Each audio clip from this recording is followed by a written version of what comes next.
రాష్ట్రంలో సంచలనం సృష్టించిన సర్వేయర్ తేజేశ్వర్ హత్య కేసులో కొత్త విషయాలు వెలుగులోకి వస్తున్నాయి. ఆమె గొంతుతో అతడు వాయిస్ చేంజర్ మిషన్తో నిందితుడు తిరుమలరావు మాయ చేసినట్లు పోలీసులు గుర్తించారు. టెక్నాలజీని ఉపయోగించి ఎవరికీ అనుమానం రాకుండా వివాహేతర సంబంధాన్ని కొనసాగిద్దామని చూసిన తేజేశ్వర్ హత్యతో దొరికిపోయాడు. జోగులాంబ గద్వాల జిల్లా గద్వాల పట్టణంలోని గంటా వీధికి చెందిన ప్రైవేటు సర్వేయర్ తేజేశ్వర్ హత్య కేసులో పలు విషయాలు వెలుగు చూస్తున్నాయి. ప్రధాన నిందితులకు కోర్టు తాజా రిమాండ్ అనంతరం A1 Tirumalarao, A3 Nagesh, A4 Parashuramu, A5 రాజులను 4 రోజులు కస్టడీలోకి తీసుకుని నిర్వహించిన విచారణలో కీలక విషయాలు బయటపడ్డాయి. తేజేశ్వర్ హత్య కేసులో ప్రధాన నిందితులు తిరుమలరావు, ఐశ్వర్యల మధ్య 5 ఏళ్లుగా వివాహేతర సంబంధం కొనసాగుతోంది. ఐశ్వర్యను రెండో వివాహం చేసుకుంటానని తిరుమలరావు తన భార్యను ఒప్పించేందుకు ప్రయత్నించినా ఆమె అంగీకరించలేదు.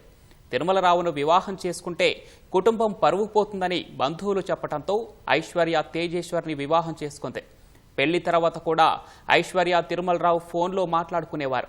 భర్త తేజేశ్వర్ వారి కుటుంబ సభ్యులకు అనుమానం రాకుండా తిరుమలరావు వాయిస్ చేంజర్ డివైస్ సాయంతో మహిళ గొంతులో ఐశ్వర్యతో మాట్లాడేవాడని విచారణలో తేలింది.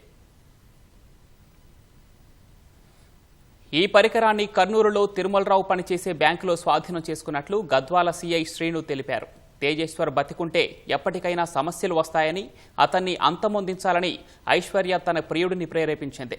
తిరుమలరావు, ఐశ్వర్యలు సుఫారీ గ్యాంగ్ ఒప్పందం చేసుకున్నారు. జూన్ 13న గద్వాలలోని సంగాల చెరువు వద్దకు రావాలంటూ తేజేశ్వర్కు గ్యాంగ్ ఫోన్ చేయగా అతను తన స్నేహితుడితో కలిసి రావడంతో హత్య పన్నాగం విఫలమైంది. మళ్లీ 17న డ్రైవర్ నాగేష్, పరశురాము, రాజు కలిసి గద్వాలలోని కృష్ణారెడ్డి బంగ్లా వద్ద తేజేశ్వరని కారులో తీసుకెళ్లారు.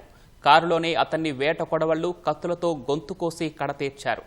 అన్నా నన్నెందుకు చంపుతున్నారు అని తేజేశ్వర్ గ్యాంగ్ను అడిగినట్లు విచారణలో తేలిందని సిఐ పేర్కొన్నారు.